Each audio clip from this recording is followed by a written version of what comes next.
ओम शांति। आइए सुनते हैं 27 अप्रैल 2024 के शिव बाबा की ज्ञान मुरली और ईश्वरीय महावाक्य। आज परमपिता परमात्मा शिव बाबा ने कहा, मेरे मीठे बच्चों, तुम्हें आधा कल्प चलती है ईश्वरी मत और फिर आधा कल्प चलती है रावण मत। बाबा ने बताया कि आधा कल्प ईश्वरी मत चलती है, आधा कल्प रावण मत चलती है। अभी बाप तुमको फिर से ईश्वरी मत देकर देवता बना रहे हैं। फिर तो हर एक अपने से पूछे कि हम कहाँ तक भगवान अपने पिता की श्रीमत पर चले हैं। तुम यहाँ आए हो बाप से हेल्थ वेल्थ ही बिजनेस लेने।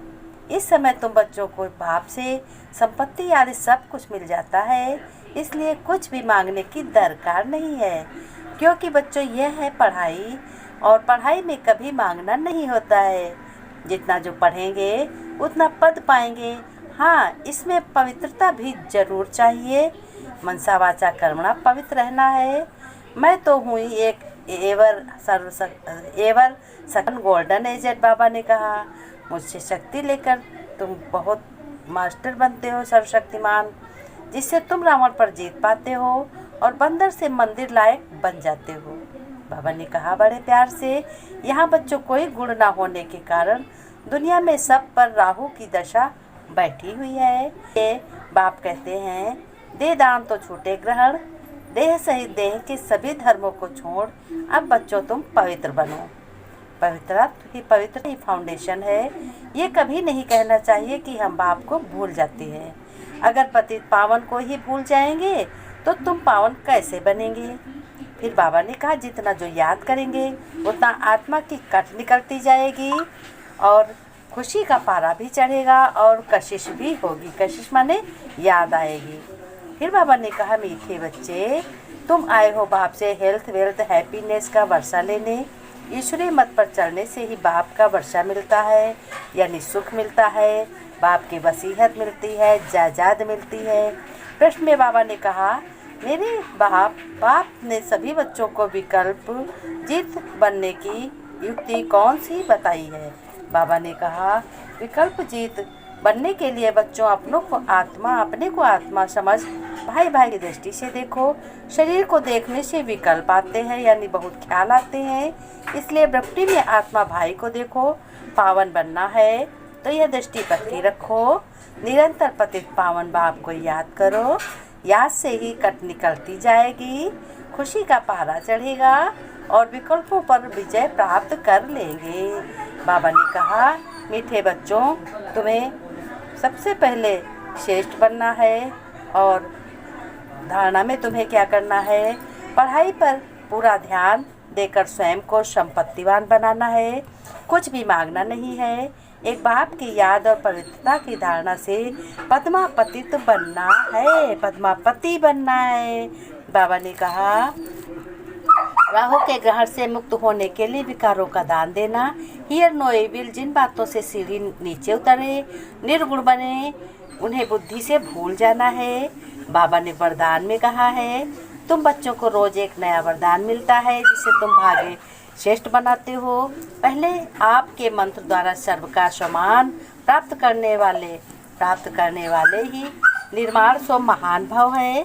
बाबा ने कहा, बच्चे, पहले तुम अपने को मंत्र, तुम्हें क्या मिला है, मन मना भव के यही महामंत्र सदा याद रहे कि निर्माण ही सर्व महान है।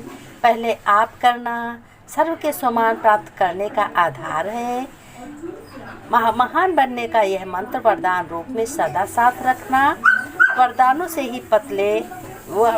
से पलते उड़ते मंजिल पर पहुंचना है। मेहनत तब करते हो जब वरदानों को कार्य में नहीं लगाते। अगर वरदानों से पलते रहो, वरदानों के कार्य में लगाते रहो तो मेहनत समाप्त हो जाएगी। सदा सफलता और संतुष्टता का अनुभव करते रहेंगे। बाबा ने स्लोगन में कहा, सूरत द्वारा सेवा करने के लिए अपना मुस्कुराता हुआ रमणीक और गंभीर रूप इमर्ज करो। बाबा ने कहा। फिर बाबा ने नमस्ते की। हम रूहानी बच्चों को रूहानी बाप दादा की याद प्यार नमस्ते नमस्ते गुड मॉर्निंग। बच्चों ने नमस्ते की।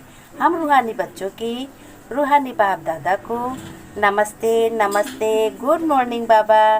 शिव बाबा, प्यारे बाबा, गुड मॉर्निंग। बाबा ने एक बात और कही कि जितना जितना तुम बेहद की कमाई में जोर भरते जाओगे उतना ही तुम सर्वश्रेष्ठ बनते जाओगे। कमाल है बाप की, जो हमको विश्व का मालिक अर्थात फिर से सभ्य देवता बना रहे हैं। बाबा ने कहा तुम्हें सिद्ध बनना है, अपने भाग्य की लकीर तुम्हारे हाथों में है। अब तुम्हें पवित्र बनना है, मनसा वाचा कर्मणा से किसी को दुख नहीं देना है। और एक बात का बहुत ध्यान रखना, अपने घर गृहस्थ के बहुत ध्यान रखना और बाबा को साथ में लेकर बाबा का सुरक्षा कवच अपने चारों तरफ याद रखना कि बाबा हमारे साथ है, भगवान शिव पिता हमारे साथ है, हमारे पास सुरक्षा कवच है, चारों तरफ है और हमारी रक्षा कर रहे हैं। पूरे घर की रक्षा होती है और यदि कोई गफलत में हो, चिंता हो, सारी दूर हो जाती है। बाबा ने कहा मेरे मीठे बच्चों, तुम एक से एक श्रीमत पर अच्छे से अच्छे चलते जा रहे हो। अब तुम्हारा भाग्य जग रहा है, अगले जन्मों की तुम बहुत अच्छे से तैयारी कर रहे हो। बाबा ने कहा ये शूटिंग हो रही बच्चों। और फिर बच्चे बहुत गफलत करते हैं, गफलत बिल्कुल नहीं करनी है, अपने परिवार का बहुत ही ध्यान रखना है। बाबा ने कहा मैं कोई परिवार और किसी को छोड़ने की थोड़ी कहता हूँ, न ये कहता हूँ किसी से रुष्ट हो जाओ, क्रोध करो। मैं तो कहता हूँ दया करो सबको।